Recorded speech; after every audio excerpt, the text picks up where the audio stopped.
We have a little bit of chaos on the bench today, but I wanted to make a quick video. I've been interested in knife and sheath making for a while, and it's just one of those things where I didn't want to spend the money to buy the stuff to start doing it. For Christmas last year, I was gifted some leather crafting tools and just kept putting everything off. So I had some free time and was given a knife to try to make a sheath for, because the one it came with was a kind of cheap two-piece plastic sheath, and this is just a little budget Winchester knife. But you put the knife in the plastic first and then slide it down in there, and I don't know if they used to be glued together or if it's always been this way. Without that plastic on it though, the knife just kind of flops around in this one, and I don't think most people really want to deal with a two-part sheath for their knife. It seems kind of silly to me. So I got in my leather working kit that I got, it came with some cheap vegetable tanned leather, and I don't know how many ounces it is. It's not very thick, extremely dry. Probably should have tried to wet it a little bit. I had tried to do a basket weave pattern on here, and when I was molding the sheath, I used soft jaw vise, but got it on there a little bit too tight, and it left the jaw marks and kind of smashed out the basket weave. I don't really know if it's fixable at this point, but I don't really want to mess with it either. But this is the first sheath I've made, and it does have a nice lock-in fit to it, molded pretty well. I just used saddle stitch for the whole thing, and the lines aren't quite perfect, but I definitely learned a few things from this project. I did find a website, Knives of the North, that sells knife blanks, and I am working on a couple knives right now, ranging from 42 millimeter up to 125 millimeter in length. And when these blades were shipped, they all had this black finish on them. I'm assuming that's from the heat treating process, but coated in this black, and then the grind for the blade. So I ordered the blades and some bolsters and some butt plates. I'm waiting on handle material right now.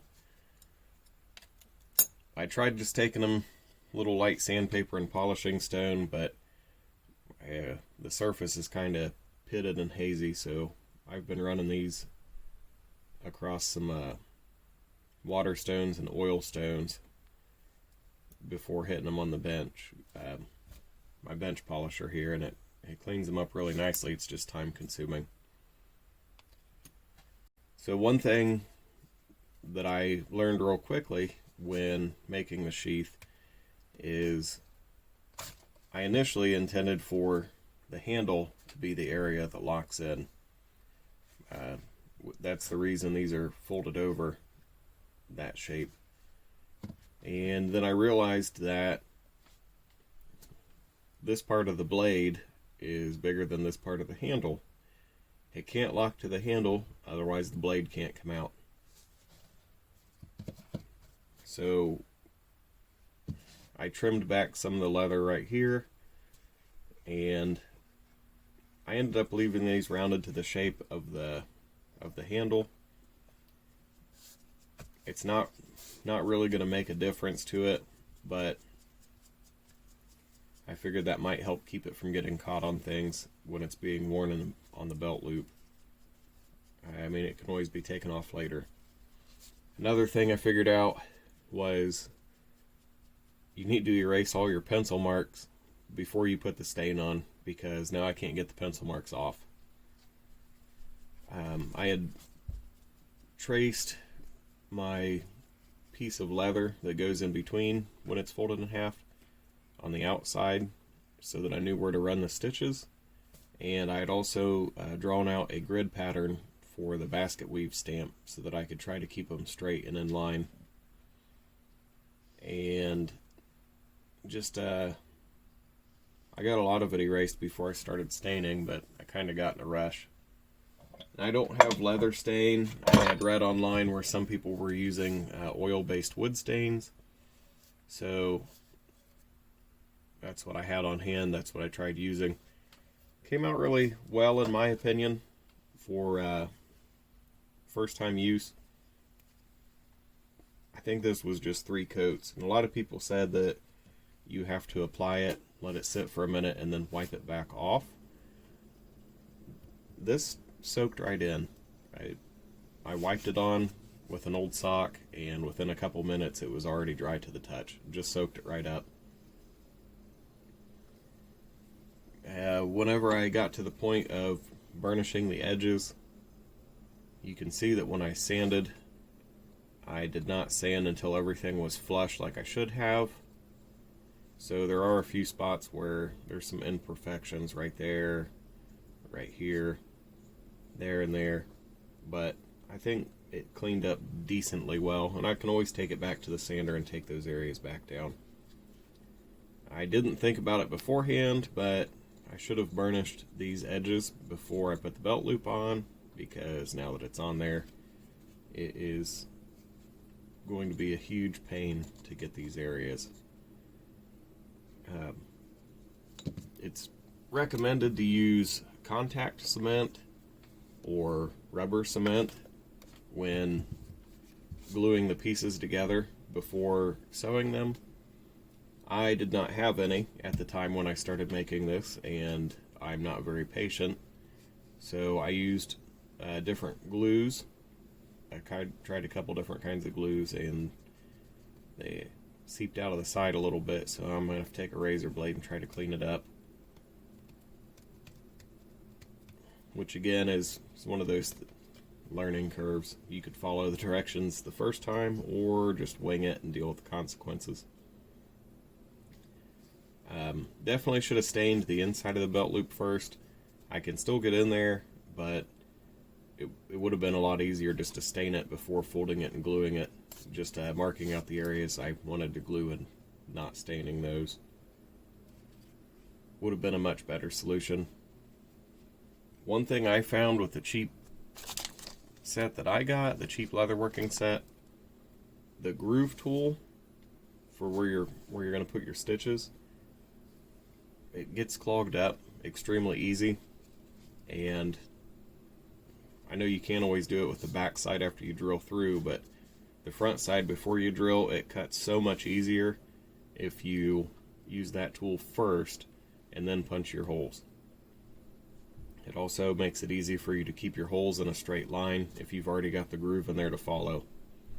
And then on the back side, you kind of need to drill first and then cut your groove, because unless you're using a drill press and a nice setup, it's hard to guarantee that they're going to go through straight. I just used a cordless drill and a numbered drill bit.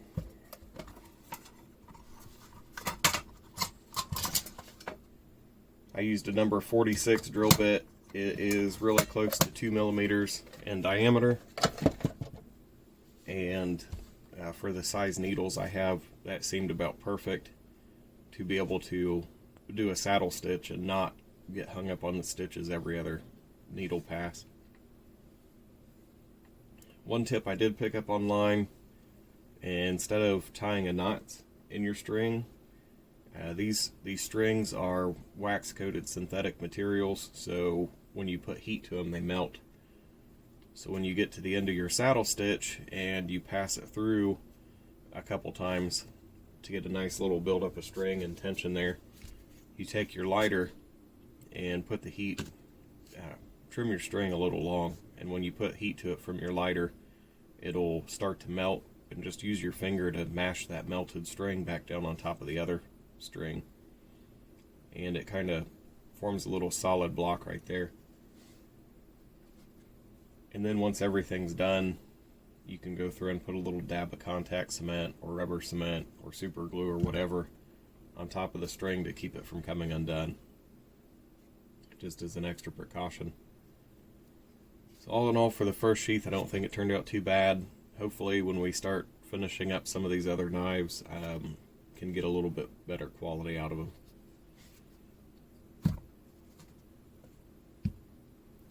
So if you guys have any tips, tricks, comments, whatever, I'm open to hearing them. I did also pick up a forge and hope to start doing that here before too long, but we got to get the garage finished first. I still have a lot of drywall and electrical to do out there, but all in due time.